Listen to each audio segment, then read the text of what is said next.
we will share our discussions about temporary facilities and mobile food. So let's start.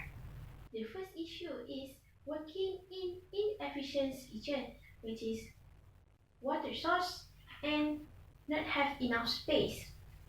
For water source is temporary and mobility's food lack of water source because of is not connected to pipe down water. It is difficult when they need to find and get clean water. For examples, they need to prepare food and beverage, wash utensils by using the waters. Usually, they only keep their water source in the large bucket. This is not enough space. As all know, temporary and mobility food have small kitchen area. It is also difficult to employ when they are hard to work. It has become dangerous if the numbers of workers are too many because if the accidents happen during the working time, they cannot go properly or run properly because of the small place. Not only that, having small kitchen area also lead to people to hard to breathe and not having a proper ventilation. I think hygiene and food safety is another issue of these facilities. So what is your opinion regarding this, I mean? Well, in the aspect of food hygiene, the safety of mobile food is studied by several influences, starting from the raw material, food handling, and storage practices. Therefore, it is very important to pay attention on these factors by making sure the ingredients are being stored in the right temperature. For dry foods, the area should be dry and cool to prevent spoilage and the swelling of canned goods. The ideal temperature is 10 degrees Celsius to 15 degrees Celsius. Since mobile food facilities are usually operated on open areas, the food handlers should make sure that the area is easy to clean and free from rodents. For refrigerated products, it is important to ensure that raw products are not stored above cooked or ready to eat foods, because the raw products may drip onto the cooked food and cause contamination. If there is no refrigerator at the facilities, the products need to be used according to its shelf life. Other than that, the way the food is handled is very important because the process is where cross-contamination is likely to occur. To safely prepare food, raw foods and ready-to-eat foods should be separated by using different cutting boards and utensils. One of the most common causes of food-related illness is food poisoning, which is caused by the transfer of harmful bacteria from one food product to another through contaminated tools, equipment, or hands. In many cases of cross-contamination, cutting boards is the main factor. For that reason, using separate color-coded cutting boards for different ingredients is a great way to prevent cross-contamination. The cutting board needs to be thoroughly cleaned, sanitized, and dried. Other than that, make sure to rinse all fruit and vegetables in clean water to remove soil, bacteria, insects, and chemicals. After that, make sure the food is cooked thoroughly and the center of the food has reached 75 degrees Celsius. What about you, Anu? What do you think about this issue? I agree with what you are saying, Aileen. Let me add a few things. The next issue in this hygiene and food safety for these facilities is that how the owner or the food handler for these facilities keep their personal hygiene. I will be focusing on hand washing. Everyone know that we have to wash our hand if we want to handle any food, but these facilities is off premise or off site. What can they do? The government or the authorities give them an exception to wash their hand using normal water if the warm water is not available, because the normal procedure for washing hand is using warm running water. The owner have to provide a washing area for the customer. Other than that, the location for these facilities is important because the good location can reduce any opportunities for the food to be contaminated. The location have to be located away from near toilet or garbage because we as a customer, we don't like to eat and the smell around us is very bad because it will make us lose our appetite, right? Next is the facilities or this premise have to set up on the covered ground, not on the sand because the dirt or dust can be in the food. The other things that the owner for this facility can do to keep their food safe is cover their food with any lid, plastic wrap or any covers. Because if they didn't cover their food, any bacteria can get to their food and make the food become contaminated. The second thing that they can do is any garbage have to be covered and throw it regularly to avoid any pests.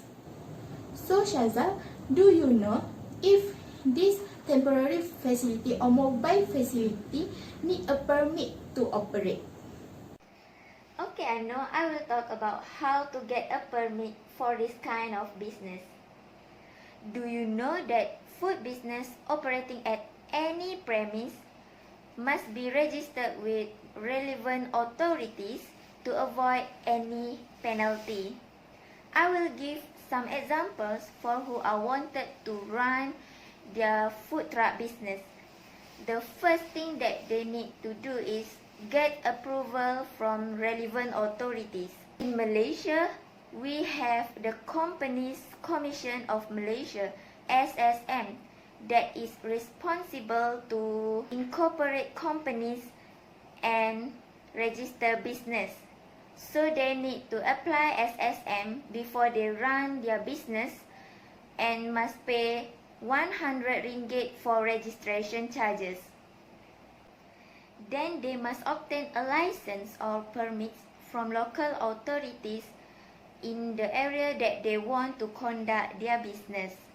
For the example, they need to get from Kota Bharu Municipal Council MPKB if they choose Kota Bharu area for their business. They must bring some related documents such as a copy of identity card and SSN for the registration. They also need to renew the permit for twice a year.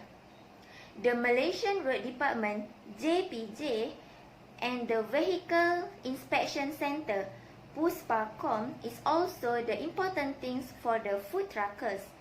It may need 3 to 4 months to get approval from these authorities. Next, they also need GDL license, that stands for Good Driving License. It is a special driving license to drive any types of commercial vehicles such as food trucks, lorries, and others. So Adibah, what we need to have to set up the temporary facilities? Shaza, there are a few things that we need to do to set up a temporary facilities. The first one is an approved kitchen. If any food is to be prepared ahead of time, stored or handled at a different location than the event, then it must be done in an approved and licensed kitchens. Second is a hand washing. A hand washing station providing a free-flowing water must be set up inside the pool. This can be as simple as a 5+ gallon container with a faucet on the bottom which can drain out fresh warm water. A 5+ gallon bucket underneath to catch the falling water, liquid soap and paper towels. The spigot must be the type that can stay by itself so that you can wash both hands under the running water. Other than than that, cool and hot holding facility, which for cool item you can use commercial refrigerator, ice chest, and refrigerator trucks with wells. While for hot items, you can use grills, steam tables, oven, or even burners. Roof and floor also need to set up. Unless you are inside the building, you will need this item. For a roof, a top like the range should cover suffice. For a floor sheet or plywood wood wells, unless you happen to be on concrete, which will suffice.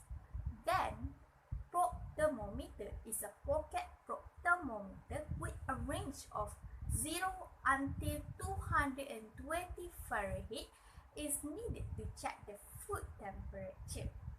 Lastly, sanitizing clothes. Wear a 1-gallon bucket of water with 100 ppm free chlorine.